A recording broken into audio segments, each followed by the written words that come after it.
안녕하세요. 김영숙입니다. 올해 70살이 된 저는 지난 수십 년 동안 누구의 엄마, 누구의 할머니로 불려왔습니다. 제 이름 영숙 세 글자는 제 삶에서 가장 낯선 단어였습니다. 저는 한때 아름다운 규방 공예를 배우는 꿈을 꾸었지만 생계와 육아에 밀려 그 꿈은 깊은 바느질 상자 속에 묻어두었습니다.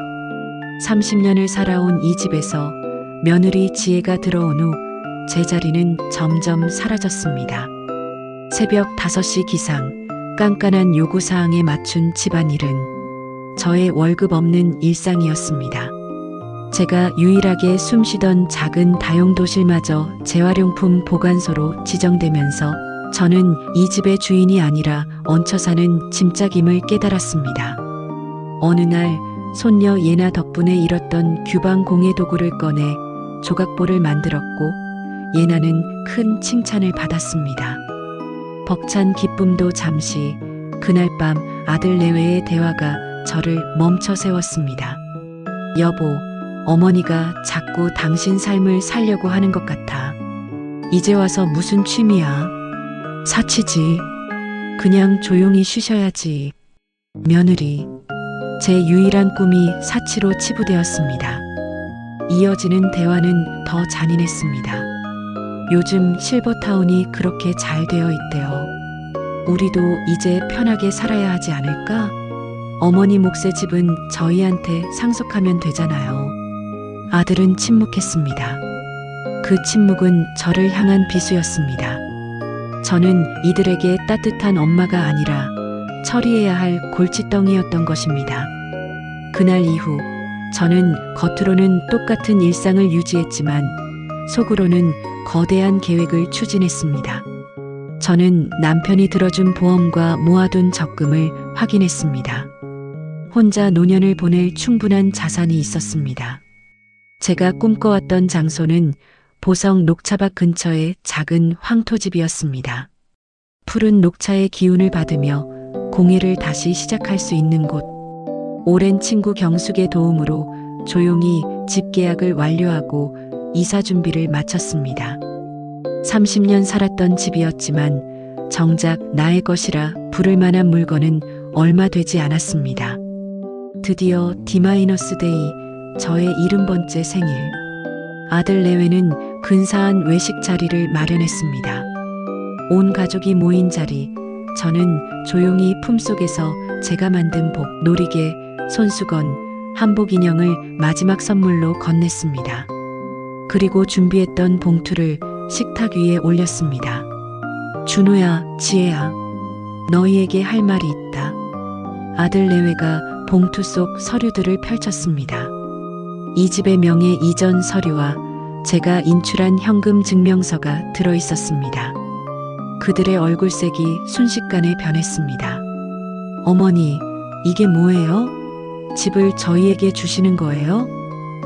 아들이 떨리는 목소리로 물었습니다. 아니, 이 집 명의를 너희에게 완전히 넘기고 나는 내일부터 이 집을 떠날 예정이다. 나의 집으로, 보성으로 간다. 내일 아침 9시 이삿짐차가 올 거야. 며느리가 소리쳤습니다. 어머니, 저희 상의도 없이 이게 무슨 일이에요? 그럼 저희는 누가 챙겨요? 예나는요? 저는 단호하게 그들의 눈을 바라보며 말했습니다. 지혜야, 너희 가족은 너희끼리 챙겨야지. 그동안 너희가 나한테 했던 말들, 나한테는 모두 비수였단다. 내가 너희에게는 쉴 공간도 없는 짐짝이었잖아. 나보고 취미는 사치라고 했지? 나도 내 남은 삶을 사치스럽게 살아보고 싶다.